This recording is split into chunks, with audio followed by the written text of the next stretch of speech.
Hello everyone. आज की video में हम डिस्कस करने जा रहे हैं हिस्ट्री ऑफ कॉन्स्टिट्यूशनलिज्म और ये इस लेक्चर वीडियो का सेकंड पार्ट है। So let's start the topic. Constitutionalism की हिस्ट्री को हम कुछ स्टेजेस के थ्रू समझ सकते हैं और इनमें से पहली 4 स्टेजेस को हमने प्रीवियस वीडियो में अंडरस्टैंड किया था। आज हम बाकी की बची 5 स्टेजेस की चर्चा करेंगे और कॉन्स्टिट्यूशनलिज्म की हिस्ट्री को समझने का प्रयास करेंगे। शुरुआत करते हैं कॉन्स्टिट्यूशनलिज्म ड्यूरिंग इंग्लैंड से। इससे पहले जो स्टेज थी कॉन्स्टिट्यूशनल ड्यूरिंग रेनेसांस वाली, उसमें हमने ये समझा था कि कैसे दोबारा से एक स्ट्रॉन्ग सेंट्रलाइज्ड मोनार्की का जन्म हुआ था, जिससे कॉन्स्टिट्यूशनलिज्म की प्रोग्रेस डीले हो गई थी, क्योंकि किसी भी प्रकार की निरंकुशता कॉन्स्टिट्यूशनलिज्म की स्पिरिट के अगेंस्ट है। तो ब्रिटेन में ऐसा क्या हुआ जिससे कॉन्स्टिट्यूशनलिज्म का डेवलपमेंट हुआ? It occupies the most significant place in the development of constitutionalism. Britain का एक बहुत ही इंपॉर्टेंट रोल है कॉन्स्टिट्यूशनलिज्म की डेवलपमेंट में। तो सबसे पहले तो ऐसी काफी सारी डेवलपमेंट्स हुई जिसने कॉन्स्टिट्यूशनलिज्म को स्ट्रॉन्ग किया। उसमें आते हैं the civil war, the glorious revolution and the passing of bill of rights in 1689। इन सब ने एक सॉलिड फाउंडेशन दिया कॉन्स्टिट्यूशनलिज्म को। जो सिविल वॉर थी, जिसका टाइम पीरियड था 1642 टू 1651, ये इसी इशू पे तो लड़ी गई थी कि कौन सुप्रीम है, लॉ सुप्रीम है या किंग सुप्रीम है, और इसमें किंग की डिफीट हुई थी। उनकी जो रॉयलिस्ट आर्मी थी उसको पार्लियामेंटेरियंस की आर्मी ने डिफीट कर दिया था और इससे जो किंग का कंट्रोल था नॉर्दर्न इंग्लैंड में वो समाप्त हो गया था। इसके बाद आई ग्लोरियस रेवोल्यूशन ऑफ 1688। जो चीजें सिविल वॉर के दौरान नहीं हो पाई वो ग्लोरियस रेवोल्यूशन ने पूरी कर दी। ग्लोरियस रेवोल्यूशन ने एक फाउंडेशन रखा था पार्लियामेंट की सॉवरेनिटी का।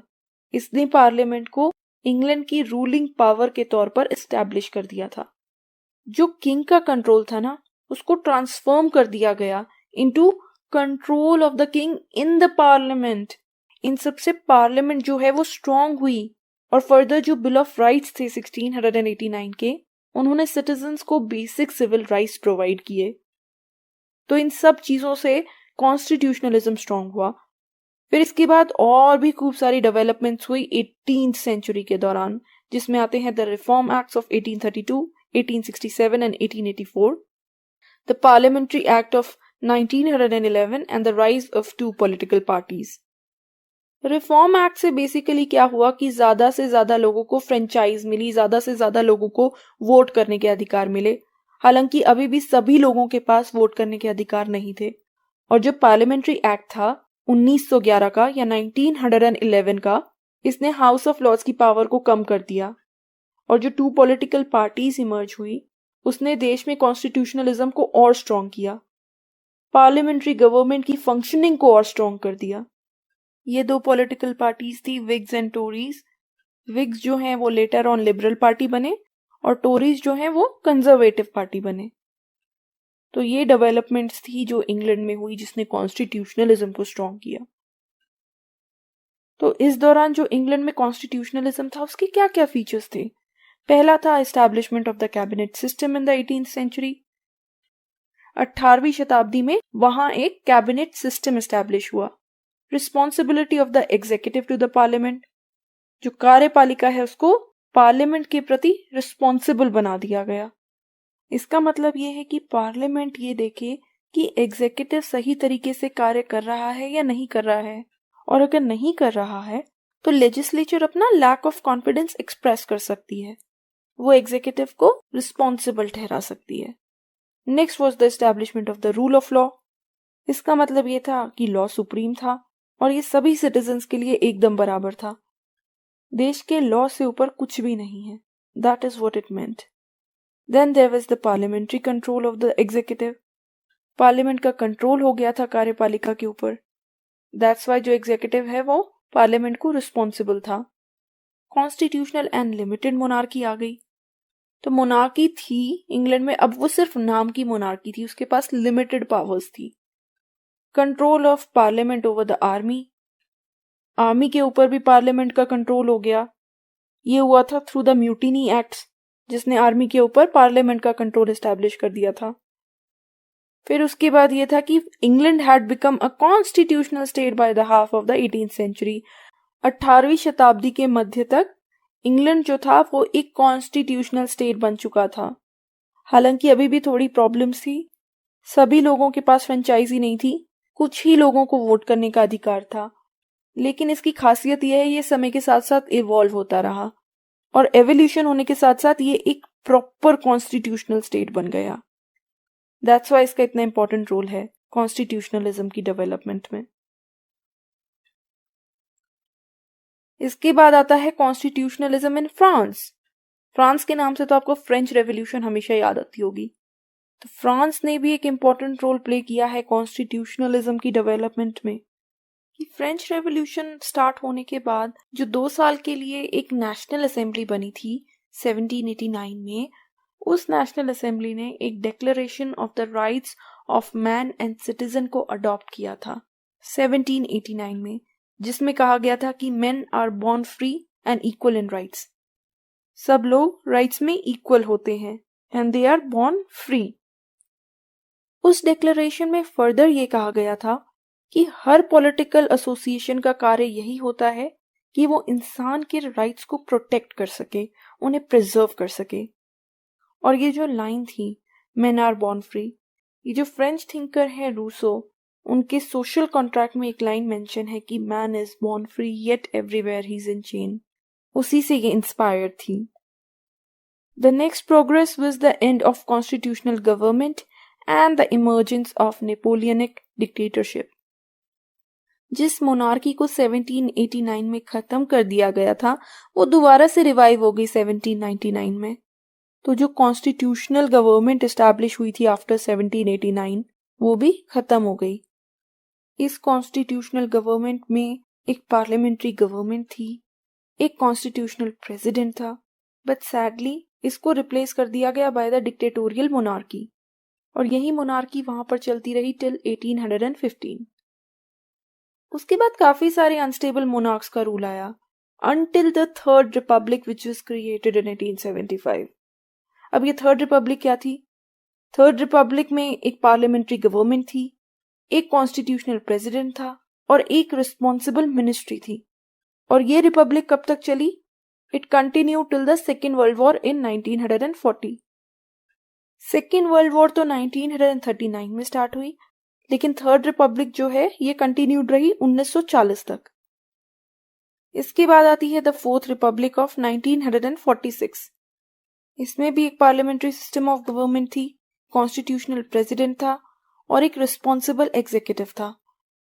और इसके बाद 1958 में वहां फिफ्थ रिपब्लिक एस्टैब्लिश हुआ under Charles de gall.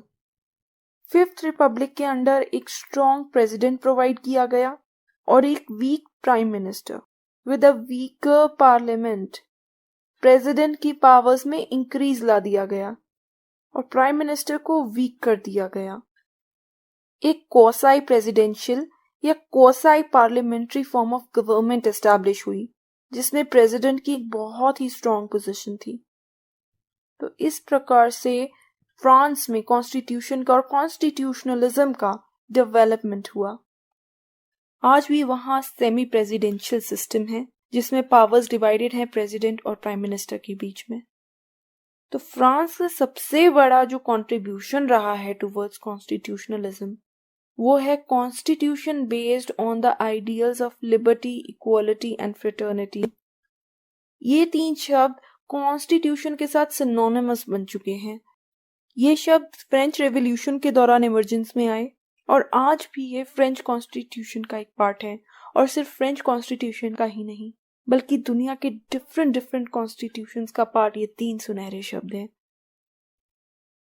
America में भी 13 कॉलोनीज ने मिलकर इंडिपेंडेंस डिक्लेयर की थी जिसे डिक्लेरेशन ऑफ इंडिपेंडेंस ऑफ 1776 कहा जाता है।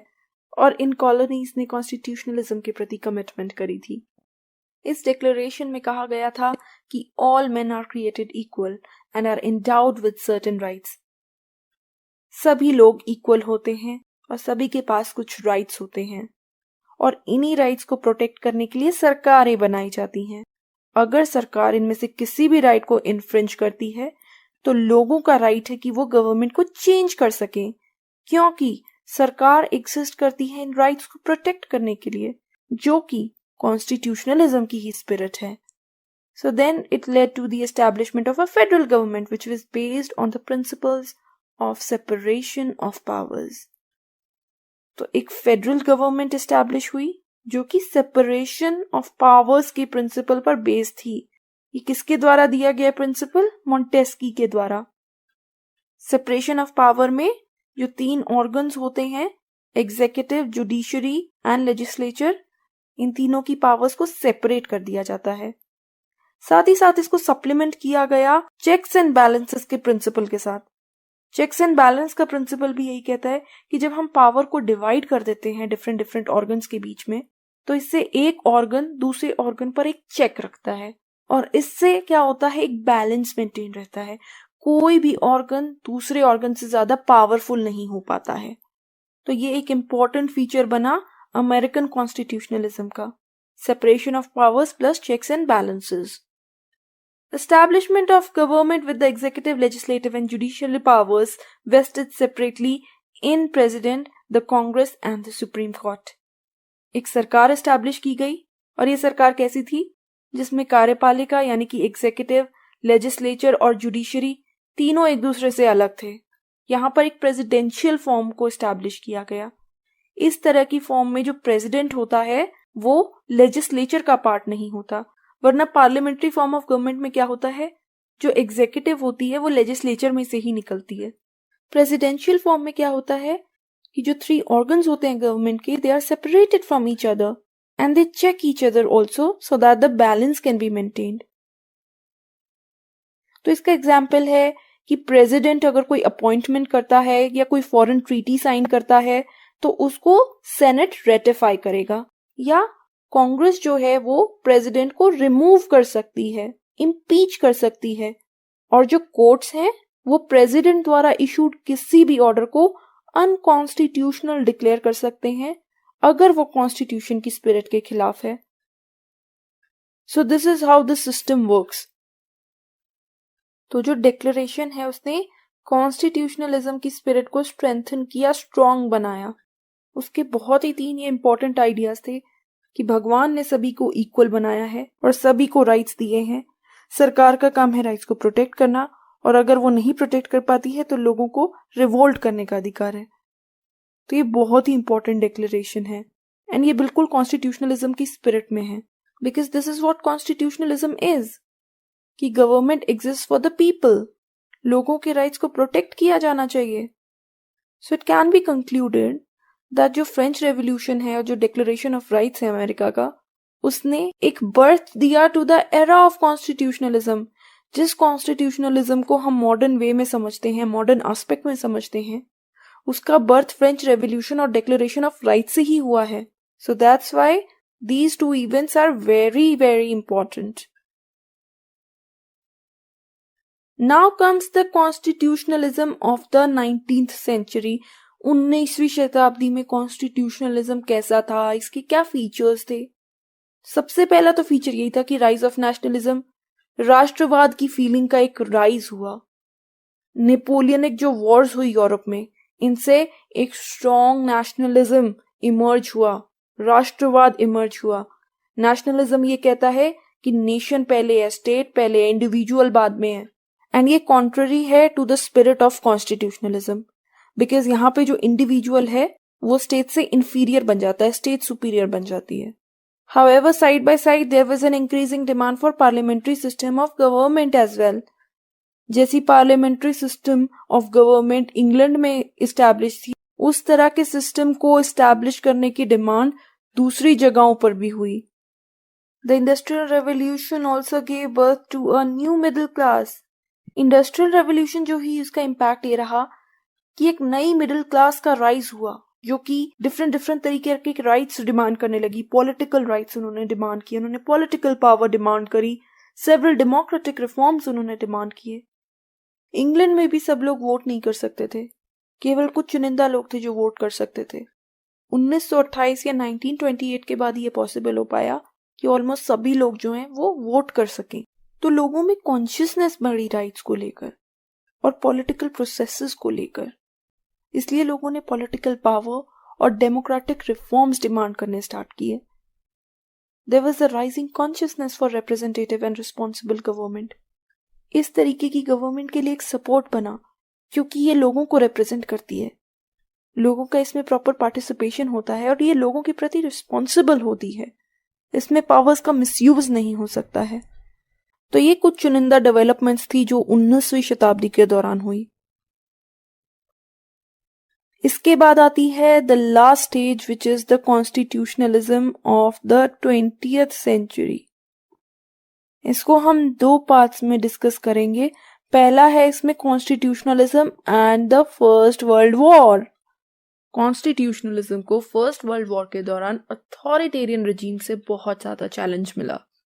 There was an emergence of communism in Russia, fascism in Italy and Nazism in Germany. तो authoritarian and totalitarian political systems का एक राइज हुआ। There was a rise of dictatorship. Leaders जो थे वो एक डिक्टेटर की तरह रूल करते थे और इसका एग्जाम्पल है जो जर्मनी का नाजीवाद है, जो नाजिज्म है, which is associated with Hitler. Fascism in Italy जो कि मुसोलिनी के साथ एसोसिएटेड है, and then communism in Russia that is associated with Stalin. तो ये जो अथॉरिटेरियन या टोटलिटेरियन पॉलिटिकल सिस्टम्स होते थे, इनमें या तो एक सिंगल लीडर का डोमिनेंस होता था या फिर एक सिंगल पॉलिटिकल पार्टी की डोमिनेंस होती थी।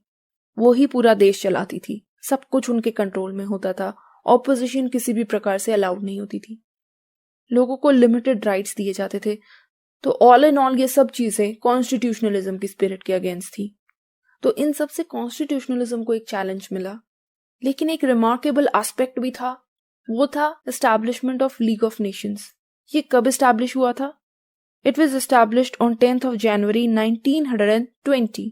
1920 में लीग ऑफ नेशंस एस्टैब्लिश हुआ, जो कि फर्स्ट इंटरनेशनल ऑर्गेनाइजेशन थी जिसका एम था कॉन्फ्लिक्ट्स को प्रिवेंट करना या उनको पीसफुली सेटल करना इंटरनेशनल लेवल पे बिटवीन द स्टेट्स।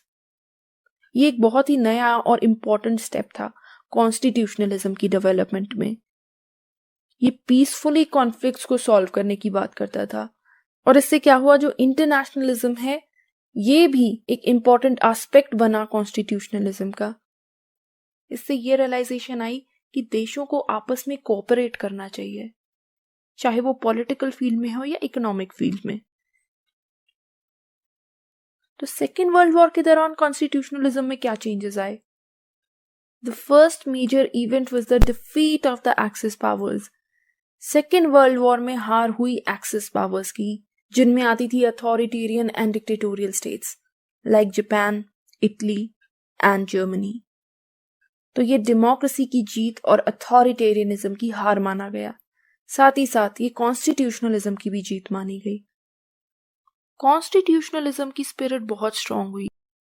इसकी जो वैल्यूज थी कि लोग सुप्रीम है, जनता सुप्रीम है और सरकार हर तरीके के राइट्स लोगों को प्रोवाइड करे, ये आइडियाज दुनिया भर में स्प्रेड हुए।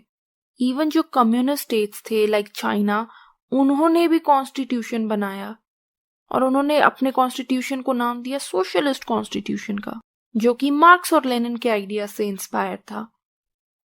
इसके साथ ही साथ जब सेकेंड वर्ल्ड वॉर खत्म हुई तो सोवियत यूनियन भी एक इम्पॉर्टेंट पावर के तौर पर इमर्ज हुआ।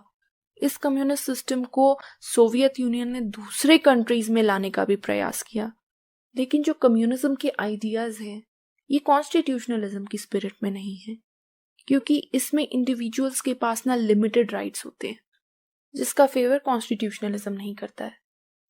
तो ये भी एक ट्रेंड था जो सेकेंड वर्ल्ड वॉर के बाद इमर्ज हुआ। फिर था the rise of new states. कई न्यू स्टेट्स इमर्ज हुई एशिया में, अफ्रीका में, लैटिन अमेरिका में, जो कि फॉर्मल कॉलोनीज हुआ करती थी। तो जैसे ही इंडिपेंडेंट हुई, इन्होंने भी अपनी सरकारें बनाई और इन्होंने भी डेमोक्रेटिक सिस्टम को अडॉप्ट किया। जैसे इंडिया ने पार्लियामेंट्री सिस्टम को अडॉप्ट किया, उसी प्रकार जापान ने भी एक पार्लियामेंट्री फॉर्म ऑफ गवर्नमेंट को अडॉप्ट किया। तो इससे कॉन्स्टिट्यूशनलिज्म और स्ट्रांग हुआ, क्योंकि ये जो सो कॉल्ड डेवलपिंग कंट्रीज थी from Asia, Africa and south America, इन्होंने एक कॉन्स्टिट्यूशनल स्टेट को एस्टैब्लिश किया जो कॉन्स्टिट्यूशन को सुप्रीम मानती थी, ना कि किसी लीडर को सुप्रीम मानती थी। Another important aspect was the acceptance of internationalism. Internationalism को भी अब एक्सेप्ट करा जाने लगा as an important aspect of constitutionalism. कई देशों के तो कॉन्स्टिट्यूशन ने भी ये मेंशन किया कि इंटरनेशनलिज्म और वर्ल्ड पीस के लिए प्रयास किए जाने चाहिए। इसका एग्जाम्पल इंडिया भी है। इंडिया में जो डायरेक्टिव प्रिंसिपल्स हैं पार्ट 4 में, उनका आर्टिकल 51 भी यही कहता है कि स्टेट को कार्य करना चाहिए एक पीसफुल और सिक्योर इंटरनेशनल ऑर्डर के लिए। इसको इंटरनेशनल लॉ एंड जस्टिस को प्रमोट करना चाहिए और पीसफुली इंटरनेशनल डिस्प्यूट्स को सेटल करना चाहिए। इसके साथ ही साथ जापानीज जो कॉन्स्टिट्यूशन था वो भी स्ट्रेस करता था पीस पर। तो इंटरनेशनल स्पिरिट को भी एक्सेप्ट किया जाने लगा। Then came the establishment of United Nations, which is the another important feature of internationalism. United Nations भी यही बात करता था कि देशों के बीच में अगर कोई डिस्प्यूट है तो बजाय कि वॉर के थ्रू उसे लड़ने के उसे पीसफुली सॉल्व किया जाए, वॉर को इग्नोर किया जाए, देशों में पीस बनी रहे ताकि वो तरक्की कर सके। तो ये थी कॉन्स्टिट्यूशनलिज्म की हिस्ट्री। कॉन्स्टिट्यूशनलिज्म हम देख सकते हैं कि समय के साथ साथ इवॉल्व हुआ। ग्रीक कॉन्स्टिट्यूशनलिज्म जो था वो सोसाइटी और स्टेट को एक मानता था। वो कहता था कि state was individual writ large. वो आइडियल स्टेट की भी बात करता था, आइडियलिज्म और कंजर्वेटिविज्म पर फोकस करता था। वहीं रोमन कॉन्स्टिट्यूशनलिज्म ने एम्फसाइज किया था यूनिटी, ऑर्डर, यूनिवर्सल लॉ और कॉस्मोपॉलिटनिज्म में। वहीं मिडिल एजेस में फ्यूडलिज्म आ गया जिससे डिसेंट्रलाइजेशन आ गई, कोई सेंट्रल अथॉरिटी नहीं रही। चर्च जो है वो मोनार्क से भी सुपीरियर बन गई थी। वहीं रेनेसांस के दौरान एब्सोल्यूट मोनार्की दोबारा वापस आ गई और इससे कॉन्स्टिट्यूशनलिज्म की स्पिरिट को एक धक्का लगा। तो धीरे धीरे ये इवॉल्व हुआ है ओवर द टाइम। इंग्लैंड ने कॉन्स्टिट्यूशनलिज्म को और स्ट्रांग बनाया और साथ ही साथ जो फ्रेंच रेवोल्यूशन हुई और जो अमेरिकन डिक्लेरेशन थी उसे तो एक तरह से बर्थ माना गया of the era of constitutionalism. और आज कॉन्स्टिट्यूशनलिज्म स्टैंड करता है एक ऐसी सरकार के लिए जो कि लोगों के लिए होती है। वो एक लिमिटेड सरकार होती है, लोगों को राइट्स प्रोवाइड करती है हर तरीके के, वो कॉन्स्टिट्यूशन के अकॉर्डिंग कार्य करती है और ये इंश्योर किया जाता है कि सरकार अपनी पावर्स को एब्यूज ना करे। तो ये थी history of constitutionalism. I hope कि आपको ये टॉपिक समझ में आया होगा। तो आज की वीडियो में इतना ही। अगर आपको मेरी वीडियो पसंद आई हो तो प्लीज इसे लाइक कीजिएगा, शेयर कीजिएगा और मेरे चैनल को सब्सक्राइब कीजिएगा। Thank you so much. आपका दिन शुभ हो।